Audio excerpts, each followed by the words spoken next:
The following podcast is a W2M Network original production. Visit W2Mnet.com for all of our other great podcasts, plus news, reviews, articles, and opinions from the worlds of wrestling, video games, football, and entertainment. You know, I always feel like I should do a better job promoting where you can listen to these episodes at. First of all, let me tell you what you're listening to. Good evening, afternoon, whenever you're listening to this, everybody. This is the Wrestling to the Max 205 Live review for April 10th, 2018. I am your host. My name is Harry Broadhurst. Joining me, as per usual, the co-hostess with the mostest, Miss Liz Pugliese. Hello. Not here, Brandon Biscabang. Absent, I believe, would be the check mark in the column if we were in school. Perhaps excused. We'll find out next week. Well, Liz will. I won't. More about that later. You're listening to the W2M Network, available online at W2Mnet.com, where you can find more information about all things in relation to the worlds of sports, football, well, specifically football and soccer, video games, entertainment, movies, as well as professional wrestling, such as the show you're listening to right now, the 205 Live Review. In addition, this particular podcast is available on such formats as iTunes, Stitcher, iHeartRadio, CastBox, Podbean. I hear we're coming to Spotify soon, but I'm not sure if that's legit or not. There have been rumblings. We'll find out as we get closer. I'd like to be on Spotify. I use Spotify. I like Spotify. Yeah, it's great. Helpful, Liz. Thanks. Way to contribute. Appreciate it. Spotify is awesome. I hope we make it on there. It's like totally legit. She's Valley Girl the bejesus out of me with that. Thanks. Anyway, so it is the first 205 Live post-WrestleMania, and we finally have a Cruiserweight champion, and I'll be the first one to admit I got this one wrong. Cedric Alexander took down Mustafa Ali on the pre-show because it's the Cruiserweights. When would they ever get off of the pre-show? No. But in a damn good match, though, I thought. I thought it was really good. Was it Neville and Aries from last year? No, or whatever it was. But it was a good match. It's very underappreciated. I think a lot of people are poo-pooing it, but I thought it delivered. We opened the show to find out that there is no Nigel, which is unfortunate, and instead in his place is Percy Watson because I don't have to deal with him enough watching NXT. Son of a bitch. Yeah, what happened to Nigel? Did they say? I think Nigel caught that William Regal illness. That's an NXT TakeOver reference. I'm not sure if you watched that or not. Regal missed TakeOver because he wasn't feeling well, and my guess is Nigel missed this is for the same reason, because he was there for the pre-show for WrestleMania. Okay, I wasn't sure if it was permanent. I hope not. I love Nigel. I think they said Nigel will be back in 2 weeks. Oh, okay, I missed that. Okay. That's maybe he's on vacation or something. Basically, Nigel's like me and Brandon. He's missing these next 2 weeks, but then he'll be here. Well, Brandon might be back next week. I won't be here. Yes. You're not going to be here. Your girlfriend's in town for her birthday. You're going to be with her. It's fabulous. Okay, let's go.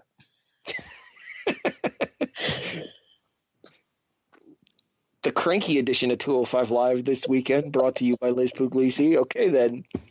Our opening contest is Kalisto and Akira Tozawa as the Lucha House Party versus Team Japan continues. In this particular instance, we see Kalisto pick up the win in about 11 minutes with Salida Del Sol. I really enjoyed this match. I thought this was a really well done back and forth match. And it's nice to see that Tozawa isn't completely like, how do I put this here? Despite the fact that he's teaming with a bona fide heel in Hideo Itami, Tozawa is still keeping some of his more fan-friendly elements. You saw him slapping hands with people coming down the ring. There were some clean breaks during the course of this match, which is something that Itami doesn't do. Although I did appreciate the fake lockup punch that Tozawa threw towards the beginning of the match because, well, he hit him square in the jaw, and that made me chuckle. Yeah, I thought it was a really good match, but before I get into it, I have to say one thing. Why are the Hispanics and the Asians open every week of 205? Because it's a tag team. It's a tag team feud play, and that's towards the bottom of their importance levels. This was one-on-one, regardless if it's, I mean, but come on, shake it up. It's a little offensive. Not really, but it just struck me as funny that every week they open the show. It was a really good match. I agree with absolutely everything, you said. Probably one of my favorite matches of the last few weeks at 205. I really enjoyed it. Well, if there's any consolation, there was a foreigner in match 2 as well. No, it's not that. It's just funny that it's the same people.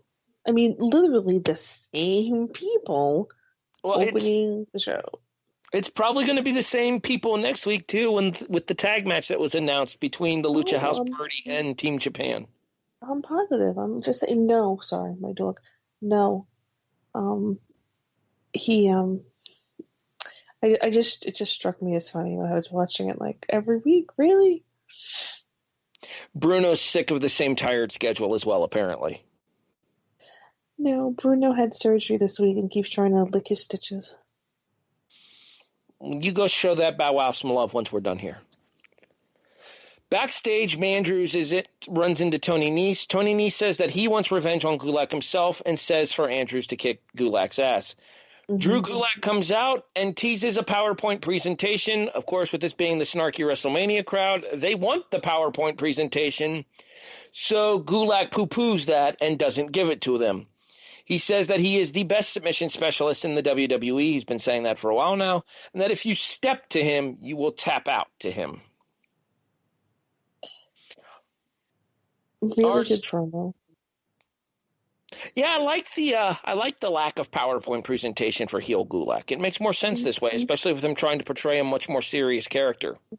Yeah, and that purple robe was that was nice. Well, I guess if I can drool over Billy and Peyton, you can drool over Drew. It was just, unless I missed him wearing that before, it was completely new. I believe it was new, unless he wore it during the CWC, but you wouldn't have seen that. So no, it just struck me as funny. I was taken aback by it at first. I'm like, wow, what are they doing? With this. But no, it worked for him. I'm just saying, if he starts strutting and wooing, we're onto a problem here. I'm just saying. Yeah, no, that's what I'm saying. I'm like, well, where are they going with this? The contest scheduled for one fall. Brandon's not here, Liz. Oh, sorry. One fall. Sees Drew Gulak once again tap out Mark Andrews with the Gulak, the Dragon Sleeper with the body scissors, at about 10.5 minutes here. I thought their tournament match was better. This one was pretty good. That being said, it was mostly here to continue heel momentum for Gulak with his character. Hopefully, once they're done with this whole Buddy Murphy experiment, we'll get more interactions between Drew and Cedric, because frankly, that would be awesome. Yeah, I agree. The previous match between the two was better, but this was a pretty good match. Had a nice flow. I thought a couple of really good spots, and Tony running down at the end, furthered things along as well. Indeed, it looks like Gulak's going to end up with a singles match against Tony Nese in the near future, as Nese comes in to make the save for Andrews once Gulak puts Andrews back in the Gulak. Pronouns, pal. Once Andrews gets put back in the Gulak by Drew after the match, Nese makes the save and hits the Fosbury flop dive to chase Gulak up the ramp. 205 Live General Manager Drake Maverick Spuds McKenzie. Sorry, had a moment. I got to get that cough looked at. Maybe I'm getting a throat infection. You're an idiot. Meets with people backstage. We don't see who they are until we pan over, and we find out that he's talking to Jack Gallagher and the returning Brian Kendrick, because apparently everybody returns WrestleMania week. Yay, Brian. They will be back in action next week, and they promise that there's no vendetta against Hideo Itami for breaking Kendrick's face. Well, no, obviously not. They're all heels now. I think they're lying. Was this a disingenuous no speak English moment? Probably. I think they're going to address it somehow.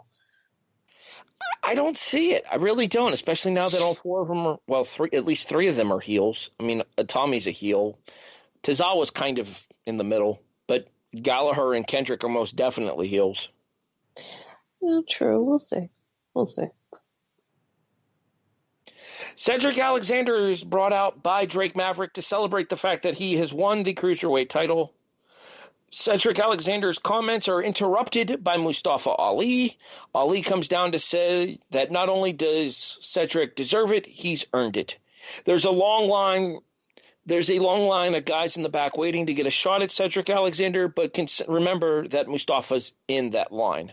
Buddy Murphy's music hits, and because, wrestler distraction 101, while Drake Maverick and Mustafa Ali are staring at the ramp, Buddy Murphy comes in through the crowd and hits Murphy's Law on Cedric Alexander to leave him laying. Yeah, I mean, I don't know. We kind of had to know that Murphy's the number one contender after beating Kalisto and winning the four-way in consecutive weeks. Yeah, I don't really have a problem with him being the number one contender. I mean, we know that Ali will rightfully, worm his way in there, and we'll probably get a battle, between them, which I'm fine with. Are you encouraging a multi-man match? No, God, no. Are you crazy? No, they should fight separately. It sounds like we're saying that Ali was going to weasel his way in, and we were going to get a triple threat. He's going to weasel his way in. He's going to weasel his way into the title hunt in his own match. If I am so lucky. Yeah, I mean, the whole look towards the ramp and the person comes behind you. Yeah, whatever. It's silly, but it's good. But it was silly. Psst, Liz. What? You're not that lucky. I know, Harry. I know. Just saying. Okay. Anywho, I'm okay with the usage of Buddy Murphy to be the first official challenger to Cedric Alexander's throne, mostly because I don't think that Murphy has the gravitas to take the title off of Alexander, so it'll be a good win in order to help Cedric establish himself as champion. I feel there are other people on the current 205 Live roster that would make for much more entertaining matches with Cedric down the road. Akira Tozawa, Hideo Itami, Roderick Strong, if he's brought back, Drew Gulak, obviously, in a match we've seen before, but obviously I want to see again because they work so well together. And I do think that eventually we do work our way back to Cedric Alexander and Mustafa Ali once again for the Cruiserweight title. Because if the match at WrestleMania and the one that we got on 205 Live a couple of weeks prior were any indication of things to come, those two can still tear it up. Oh, yeah, they are great together. They definitely know how to work well with each other. And that brings us to the end of this episode of 205 Live. No call-ups from NXT, but a return in Brian Kendrick. Scale of 1 to 10, Liz, where do you fall? I really enjoyed it. I'm going to give it a 7. I'm probably around the same range there. I think that Murphy kind of butchering his finish a little bit kind of hurts the overall rating because he had to lift Alexander up twice in order to hit Murphy's Law. But it is kind of a complicated move to hit with the pump handle lift into the Death Valley drivers. So understandable how that can go wrong with miscommunication. Gulak continues to be the best thing on the show, and I think Liz is in agreement with me there. Oh, yeah, definitely. And while bordering on the repetitive with the way that they're always positioned at the top of the card, the Mucha Lucha and, Lucha House Party. Wait, Brandon might say that was racist. Wait, listen to the SmackDown Live review if you haven't yet. You'll get that joke. The feud between the Lucha House Party and Team Japan continues to entertain, even if it has become a bit on the repetitive side. Yes, it does. One word review, Liz. I'm going to go with strong. It was good. It kept things going. It moved some things a little bit further. suggested some possibilities we might be getting. So it was strong. It was a good another solid episode. But not strong like Roman. I can see you shaking your head at me, even though this is an audio phone call. My eyes are rolling this time. It's okay. You can rest them because we're almost done here. Mm-hmm. Curiosity. That's a weird one. There's a lot of ways they could go with the Cruiserweight title itself. And the immediate positioning of Buddy Murphy as the next challenger to Cedric Alexander, while making for an intriguing match, isn't somebody that I see taking the belt off of Cedric. So it's going to be more about a case to me of who they're going to build up to be Cedric's next challenger after Buddy Murphy. Also, curiosity about whether or not the 205 Live tag team titles are going to become a legitimate thing. And now that we have the reunification of Brian Kendrick and Jack Gallagher, we're one step closer towards getting to the eventual tournament to crown the first ever 205 Live tag team champions, assuming they go the tournament route once again. Everybody knows people love tournaments. Oh, yeah. Crazy about them. Tournament. One of us. Anywho. So, this podcast has been a presentation of the W2M Network, available online at W2Mnet.com. If you're interested in anything in relation to the worlds of football, soccer, video games, wrestling, movies, and entertainment, by all means, feel free to join us on W2Mnet.com. Sean, it is at this point that I tell you, never walk alone. Liverpool is a semifinalist in the Champions League.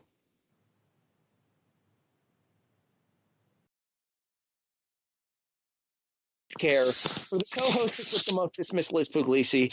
I'm Harry Broadhurst, thanking you for listening to the Wrestling to the Max 205 Live review for April 10th, 2018. We'll talk to you guys. Well, they'll talk to you guys next week here on the W2M Network. Have a good week, everybody.